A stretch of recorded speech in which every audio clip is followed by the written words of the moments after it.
এমন ভিনিকেই তো দেখতে চায় ফুটবল ভক্তরা। আগের ম্যাচে সমালোচনার মুখে থাকলেও এবার ক্রোয়েশিয়ার বিপক্ষে দারুণভাবে ঘুরে দাঁড়ালেন ভিনি। প্রথমার্ধেই নিজের স্কিল দিয়ে তৈরি করেন অসাধারণ এক অ্যাসিস্ট, যা থেকে অভিষেকেই গোল করে আলোচনায় আসেন মিডফিল্ডার দানিলো। ভিনি ও দানিলোর নজর কাড়া পারফরমেন্স এবং ব্রাজিলের বিশ্বকাপে নতুন আশা নিয়ে আরও বিস্তারিত থাকছে প্রতিবেদনে। প্রথমার্ধেই নিজের স্কিল দিয়ে ম্যাচে ছাপ রাখেন ভিনিসিয়াস। তার তৈরি দারুণ এক অ্যাসিস্ট থেকেই অভিষেকে গোল করে ব্রাজিলকে লিড এনে দেন মিডফিল্ডার দানিলো। প্রথমার্ধের শেষ দিকে কর্নার ক্লিয়ার থেকে বল পেয়ে দ্রুত আক্রমণে যান ভিনি।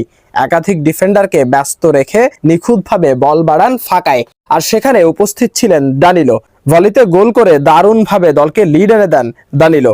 লিভাকোভিচও ছিলেন অসহায়। নেইমার ও রাফিনিয়া না থাকায় ভিনির উপরই ছিল বাড়তি চাপ, আর সেটি তিনি দারুণভাবেই সামলেছেন। ড্রিবলিং, গতি আর পজিশনিং সবকিছুতেই ছিলেন আত্মবিশ্বাসী।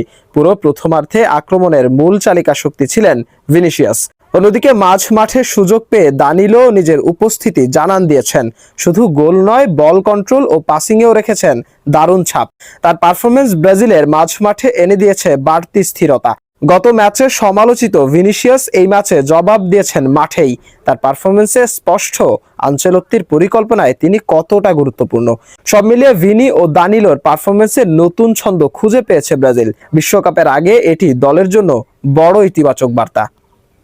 মাশরাফি, নিশানা স্পোর্টস।